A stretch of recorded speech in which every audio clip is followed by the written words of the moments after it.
Hello, my dear friends and law aspirants. Welcome back once again on Utkarsh YouTube Law Channel. This is Asif Chauhan, mentor for your legal reasoning. So, my dear friends, जैसा कि आपको पता है हमारी एक series चल रही है important terminologies related to Muslim law. ठीक है, इससे पहले हमने हिंदू लॉ से रिलेटेड इंपॉर्टेंट टर्मिनोलॉजीज पढ़ी थी। तो आज इस मुस्लिम लॉ में कौन कौन सी चीज़ें हम पढ़ने वाले हैं देखते हैं। शब्दों का ज्ञान हर लॉ हो आपके लिए आसान। तो चलिए दोस्तों शुरू करते हैं। सबसे पहला ये देखिए, फर्स्ट जो आज का है 21 नंबर, बातिल। बातिल का मतलब होता है, वैसे ये उर्दू वर्ड है, इसका मीनिंग होता है झूठ। ठीक है, झूठ। बातिल का मीनिंग क्या होता है?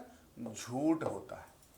Avoid marriage is term as बातिल। जो मैरिज जो है वॉइड हो, तो सर सवाल यह है कि ऐसी मैरिज जो पहले से ही वॉइड हो लॉ के अकॉर्डिंग, कानून की नजरों में, तो फिर वो की ही क्यों जाती है? तो ये देखिए, ये कौन सी टाइप की मैरिज है।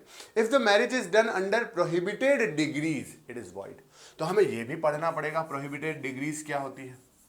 प्रोहिबिटेड डिग्रीज का मतलब होता है कि मुस्लिम लॉ के अकॉर्डिंग, इस्लाम के अकॉर्डिंग, जिन पर्टिकुलर रिश्तों में आपस में शादी होना मना है, अगर उनमें शादी की जाए तो वो चीज़ जो है वो बातिल मैरिज कहलाती है, वॉइड मैरिज कहलाती है। जैसा कि मैंने बताया था, असेंडेंट और डिसेंडेंट। असेंडेंट मतलब ऊपर की तरफ रिश्ते और डिसेंडेंट मतलब नीचे की तरफ रिश्ते। समझ रहे हो ना, मतलब आपसी संबंध जो है।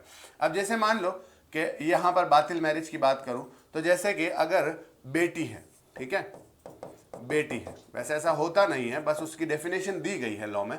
तो ये जैसे बेटी है, अब बेटी के ऊपर का असेंडेंट कौन है, उसका पूर्वज कौन है? पापा है। पापा के असेंडेंट, उनके पूर्वज कौन है? दादा है। तो ये इस ऑर्डर में जो शादी है ये वॉइड है।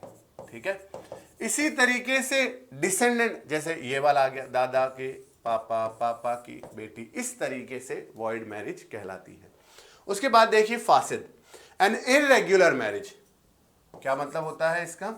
Irregular marriage is termed as फासिद, like marrying with the fifth wife. जैसे पांचवी बीवी जो है, पांचवी औरत से निकाह करना, पांचवी औरत से शादी करना, ये फासिद मैरिज कहलाती है। इर्रेगुलर लाइफ जो इस्लाम में प्रोहिबिटेड है।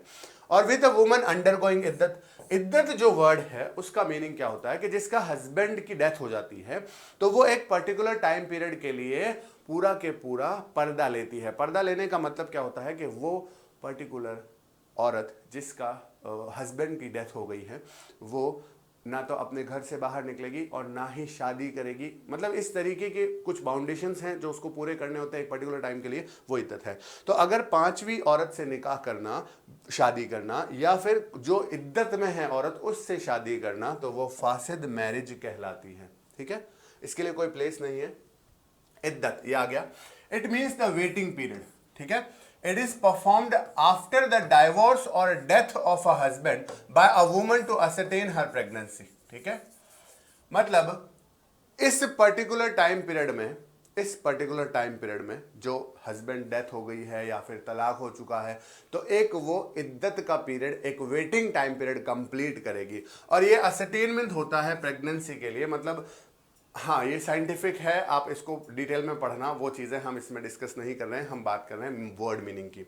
फिर है महर, द कस्टमरी प्रैक्टिस। ये एक रिवाज है इस्लाम में। Customary practice of dower is termed as महर। एक तरीके का डाउरी है, एक तरीके का दहेज है। It is sum payable by the husband to the wife. लेकिन दहेज वो नहीं है भाई कि बीवी की तरफ से मिलेगा, ये हस्बैंड देगा अपनी वाइफ को at the time of marriage. ठीक है, इसे कहते हैं महर। उसके बाद है तलाक, it means divorce, simple, the dissolution of marriage by divorce. अब तलाक के बहुत सारे नाम हैं, अलग अलग स्टाइल्स हैं। तो देखिए यहां पर तलाक तफवीज, it means when the wife uses her delegated power given by the husband to divorce herself from marriage। तलाक तफवीज का मतलब क्या होता है कि जब at the time of marriage शादी होती है तो शादी के टाइम पर हस्बैंड जो है अपनी वाइफ को एक राइट प्रोवाइड करता है खुद, कि मैं आपको ये अधिकार देता हूं, राइट देता हूं कि जब आपको सही लगे या आपको ठीक ना लगे तो आप मुझे तलाक दे सकती है। मतलब आप अपने आपको इस मैरिज से अलग कर सकते हैं। मतलब यहां पर वुमन के पास भी राइट होगा कि वो तलाक दे सके, तो उसे कहते हैं तलाक तफवीज। ठीक है, फिर है तुहर, it is a period when the woman is free from her menstrual course. आपको पता है जो पर्टिकुलर, हाँ बिल्कुल, माहवारी की जो बीमारी है तो ये जो तुहर है, it is a period when the woman is free from her menstrual course. तो उसका जो टाइम पीरियड होगा, जो उसकी रेगुलर पीरियड्स की डेट होगी, उनसे जब वो फ्री होती है, उस पीरियड को तुहर कहते हैं। तलाकुल बिदत, ये क्या होती है? It is the pronouncement of I divorce you 3 times, 3 बार तलाक देना, जो आपने सुना होगा। बट ये इस्लाम में कोई वैल्यू नहीं रखता। It dissolve the marriage immediately, ऐसा नहीं है। और वैसे भी अब इसके ऊपर लॉ भी अलग बन चुका है हमारे इंडियन गवर्नमेंट की तरफ से, ठीक है। इला, हस्बैंड्स ओथ। इला का मतलब होता है husband's oath not to perform sexual intercourse with his wife for a period of 4 months. 4 महीनों तक की जो कसम खाई जाती है हस्बैंड के द्वारा, ताकि अपने बीवी के साथ सेक्सुअल इंटरकोर्स, फिजिकल रिलेशन नहीं बनाने की, उसे कहते हैं इला। ज़हर का मतलब होता है it means to compare the wife with the woman under a prohibited degree of relationship. मतलब अपनी वाइफ को किसी पर्टिकुलर अपने रिश्तेदार की तरह कंपेयर करना। अपनी वाइफ को किस में? डिग्री ऑफ रिलेशनशिप, जैसा मैंने बताया था आपको, प्रोहिबिटेड डिग्री ऑफ रिलेशनशिप। जैसे कि मेरी वाइफ तो मेरी बेटी है, तो इस तरीके से जो कंपैरिजन करता है उसे कहते हैं ज़हर। और ये भी इस्लामिक पर्टिकुलर एरिया में, एरा में नहीं आता है। तो ये थे आज के कुछ important words related to Muslim law. मिलते हैं नेक्स्ट वीडियो में, तब तक later bye bye, see you.